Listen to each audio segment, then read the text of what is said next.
Only 15% of elite candidates survive the U.S. Army sniper course, where a single thermal detection from 800 meters marks the end of your career. You are fighting against AI-integrated sensors capable of identifying a human signature in less than half a second.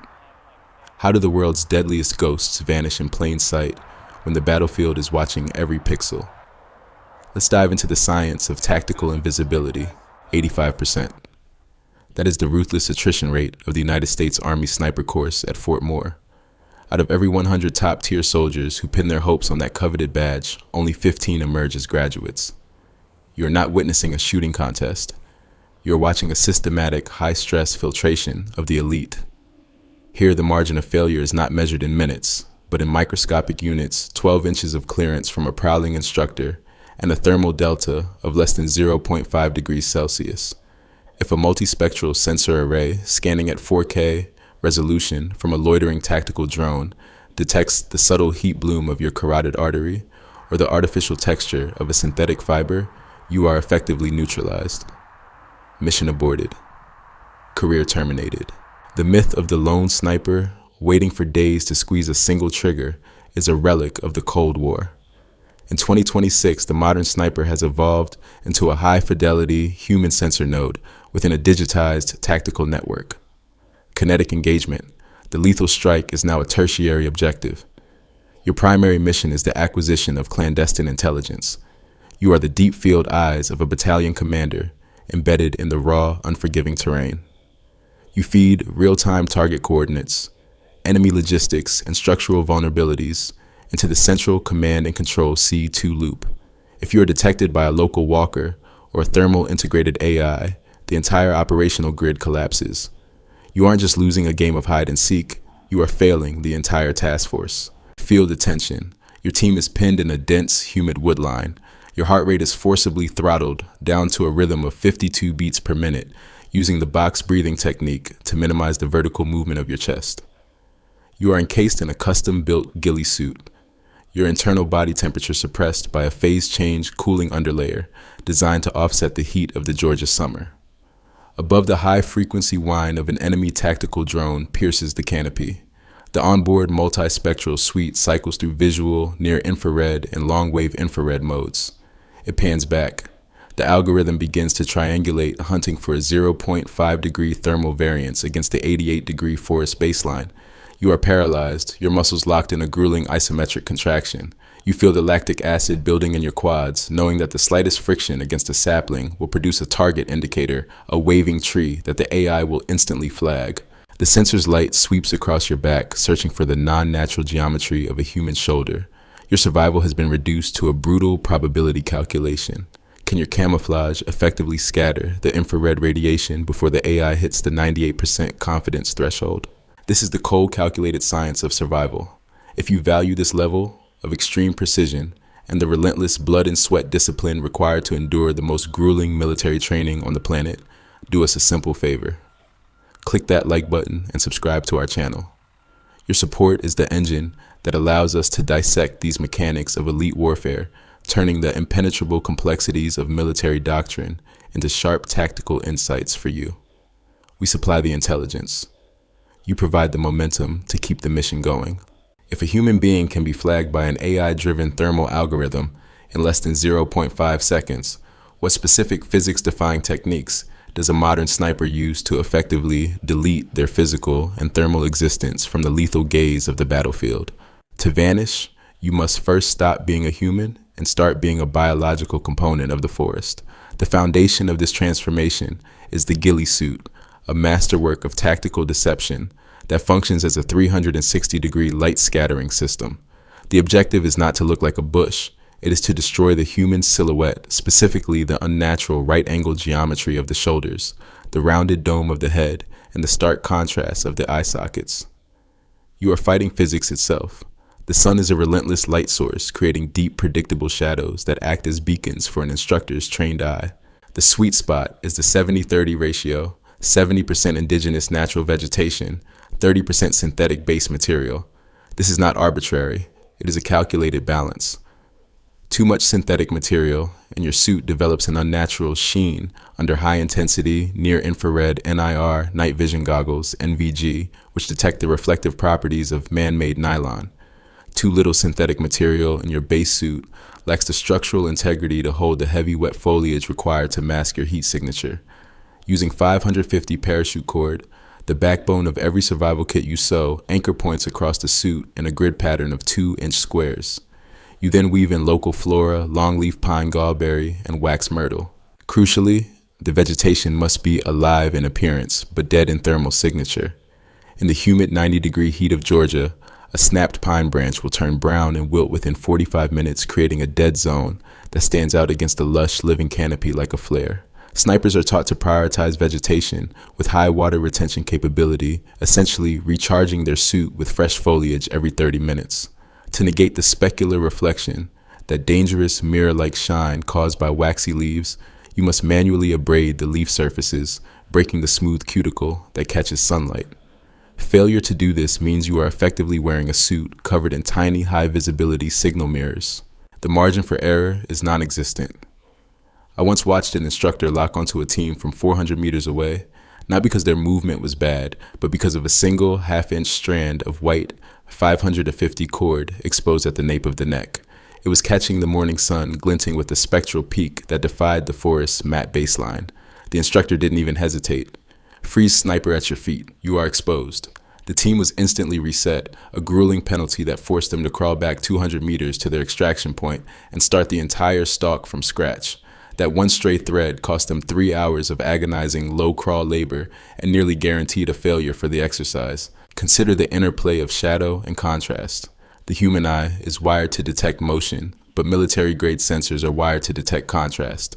By integrating the 70-30 ratio, you are layering depth. The synthetic base acts as the mid-tone, or the bark-like structure, while the live vegetation provides the high-frequency noise that confuses the AI's edge detection software. You are layering frequencies of light scattering. When an infrared beam hits your suit, it isn't bouncing off a flat surface. It is being trapped, scattered, and absorbed by the chaotic, multi-layered mesh of leaves and fibers. You are literally turning your body into an infrared sponge. But the suit is only the outer shell. You must also account for the scent of the man inside. Modern sensor fusion arrays are increasingly capable of detecting chemical signatures, and even basic walkers use their sense of smell to sniff out the metallic tang of gun oil or the synthetic odor of a new uniform. You treat your suit with natural tannins from oak bark and forest mulch, literally staining yourself with the identity of the earth. You are stripping away every human indicator until you are nothing more than a localized disturbance in the forest background noise. You are a ghost, a tactical anomaly, a piece of the environment itself that happens to be watching. You have achieved the ultimate state of static concealment. Your thermal signature is suppressed. Your silhouette is dissolved, and your visual texture is perfectly matched to the Georgia undergrowth. You are invisible to the sensors, yet the mission remains incomplete. You are still miles away from the target, and the terrain between you and the objective is a gauntlet of observation posts, motion sensors, and vigilant instructors. You have successfully merged with the landscape, but the landscape is not a static picture. It is a living, moving grid. You must now cross 2,000 meters of contested woodland while remaining completely undetected. How do you traverse a kilometer of lethal terrain without leaving behind a single kinetic indicator? Not a snapped twig, not a rustled leaf, not even a momentary shadow.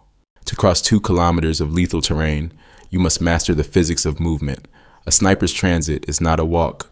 It is a meticulously calculated, low-profile kinetic operation. You are hauling a 30-kilogram load, the M2010 enhanced sniper rifle, a high-fidelity spotting scope, a redundant communications suite, and basic survival gear, all while staying beneath the horizon of detection. This requires a profound understanding of biomechanics. When performing the sniper low crawl, you do not rely on your glutes or quadriceps, which are massive muscles that spike your heart rate and produce excess thermal energy. Instead, you drive your movement through your skeletal structure, using the balls of your feet and your forearms to inch forward in 5-centimeter increments. By shifting your weight onto your skeletal frame, you keep your heart rate below 70 beats per minute, even under the crushing physical load of your equipment. This is the physiological threshold for operational stability. If your heart rate spikes above this, your body releases cortisol and adrenaline, causing uncontrollable tremors in your extremities, a death sentence for a marksman tasked with precision. You aren't just moving your body, you are managing a thermodynamic system. Every square inch of your skin in contact with the ground is a heat exchange interface. You move only when the wind noise masks your rustle, timing your crawl to the natural sway of the timberline. Navigation here is purely geometric. You rely on terrain masking, the art of using the Earth's natural contours, depressions, and shadow zones to stay invisible. If an instructor acting as a walker is patrolling a lane, you don't run from them. You visualize their line of sight as a series of intersecting vectors and align yourself in their blind spots. You move in the shadow of fallen logs behind the relief of granite boulders and across the negative space created by topography. A skilled walker doesn't look for a man. They look for the displacement of the environment. A single blade of grass snapping out of sequence or a patch of dirt kicked up by a boot is a tactical failure. The tension peaks when the lane becomes claustrophobic. You are navigating a dense thicket when a walker, a senior instructor with decades of combat experience, stops within 2 meters of your position. This is the freeze. The command rings out and your entire world collapses into a singular point of static silence. You are paralyzed. Your lungs are burning for oxygen, but you have trained yourself to breathe in microscopic, shallow sips to prevent the expansion of your rib cage from disturbing the vegetation pinned to your back. You are a statue of nerves and tension. The walker is so close you can hear the crinkle of their fatigues and the distinct rhythmic cadence of their breathing. They are scanning the lane with a set of high magnification binoculars, looking for any inconsistency in the visual texture. Your entire training comes down to these 15 seconds. If you have been sweating, your ghillie suit is slick and darker than the surrounding soil. If your hydration is off, your skin color might contrast with the foliage. If your camouflage is poorly tied, the subtle movement of your breathing will cause a sapling to wave back at you. Your life depends on the structural integrity of your position. You exert an isometric hold on every muscle fiber, fighting the reflex to blink, to swallow, to twitch. The walker pivots their eyes, tracing the very edge of your shoulder, and for a moment the world feels like it has stopped spinning. Then the walker grunts and turns away, moving down the lane to hunt for another team. You have survived, but the psychological tax is immense. You are bleeding energy, your hydration is flagging, and the objective is still ahead. This is the hidden cost of the profession, the constant suppression of your own biology. You are fighting gravity, thermodynamics, and the keenest human eyes on the planet, all while maintaining the cognitive focus required to process complex battlefield data. There's no room for error, no room for fatigue, and no room for the doubt that begins to creep in when your body demands rest. You have moved, you have hidden, and you have survived the scrutiny of the masters. Now the final phase of the mission begins. You have successfully navigated the gauntlet to reach your observation post. The objective, an enemy mortar team, and their support transport is finally locked in your crosshairs. The information you have gathered is priceless, but a target unaddressed is a threat left to act. You are now the single most dangerous entity on this hill. You have the data, the position, and the equipment to dictate the outcome of this engagement. It is time to transition from the silent observer into the silent executioner. How do you synthesize this raw intelligence into a precision strike that ensures the total catastrophic destruction of the target with a single calculated call for fire? Establishing the final firing position is the culmination of your endurance. You and your teammate, the shooter, and the spotter now form a single symbiotic weapon system. You have reached the objective, a hidden mortar position, and are lying prone encased in the earth.